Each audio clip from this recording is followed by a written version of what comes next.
Even many of the U.S. founders knew the evils of slavery, but it was from 1829 to 1850 when the abolitionist movement gained its greatest influence. Abolitionists wanted to end slavery through nonviolent means by persuading the public and electing anti-slavery candidates to political positions. The abolitionists did not succeed in carrying out their program. It did require a civil war to have slavery meet its end, but they did bring slavery to the front of America's political debate. In this lesson, we will look at some of the most prominent abolitionists and their additions to the movement. First up, David Walker. He published an appeal in 4 articles in 1829, attacking slavery as a moral evil and calling on Africans to fight back. Walker saw a need for violence in bringing an end to slavery. A quote from his appeal reads, "They want us for their slaves and think nothing of murdering us. Therefore, if there is an attempt made by us, kill or be killed, and believe this, that it is no more harm for you to kill a man who is trying to kill you than it is for you to take a drink of water when thirsty." Walker stated Africans deserved to be seen as both humans and Americans. His appeal obviously frightened slave owners, but it also frightened opponents of slavery in the North because it embraced violence. Shortly after the appeal's publication, Walker was found dead. Most likely he had been murdered. His appeal paved the way for future abolitionists and inspired the movement. William Lloyd Garrison. He was from Massachusetts. He was one of the men who was inspired by David Walker.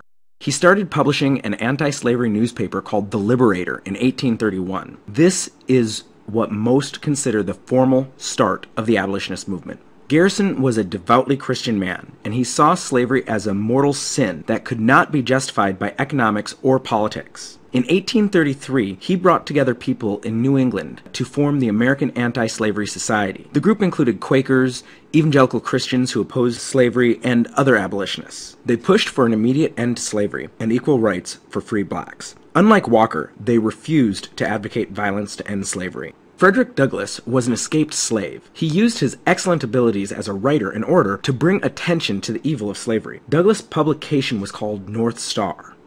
He agreed with the abolitionists' stand against violence, but his speeches to white audiences were very blunt. On July 5th, 1852, in a New York speech, he asked, "Why am I called upon to speak here today? What have I, or those I represent, to do with your national independence? Are the great principles of political freedom and of natural justice embodied in that Declaration of Independence extended to us?" Douglass was a special advisor to President Lincoln and fought for the adoption of the constitutional amendments that guaranteed voting rights and other civil liberties to African Americans. He also assisted in recruiting African Americans for the United States Army. Henry Highland Garnet. He escaped from slavery in Maryland. As a minister, he became interested in the abolitionist and temperance movement. The temperance movement is a social movement urging prohibited use of alcohol. This crossed over with the abolitionist movement a lot. Although a well-known speaker for the American Anti-Slavery Society, in 1843, frustrated with the lack of progress and influenced by David Walker's appeal, he broke ranks with the society's nonviolent stance. His address to the slaves of the United States of America called for war to the knife to end slavery. Garnet said, "You had far better all die immediately, than live as slaves." Garnet was disowned by other abolitionists like William Lloyd Garrison and Frederick Douglass, but he remained an important driver of active resistance to slavery. Like Douglass, Garnet helped to recruit black troops for the Civil War. He also established a school for the children of escaped slaves in Washington, D.C. Harriet Beecher Stowe published Uncle Tom's Cabin in 1852. It was a novel that condemned slavery, which sold more than 300,000 copies in the United States and fueled resistance to slavery. In the book, images of the evil slave owner Simon Legree and the innocent Eliza as she attempted to escape over an ice-filled river made slavery real to an entire generation of Americans. It is said that Abraham Lincoln actually greeted Harriet Beecher Stowe in 1862 with the words, "So you're the little woman who wrote the book that started this great war." There were many ways for abolitionists to act. Not all of them were great orators. Abolitionists did not advocate violence, but they did support the Underground Railroad, which helped runaway slaves to escape to the North. The Underground Railroad was not an organization run by a single person. It was a loose, cooperative network of individuals who worked together to help people get to freedom.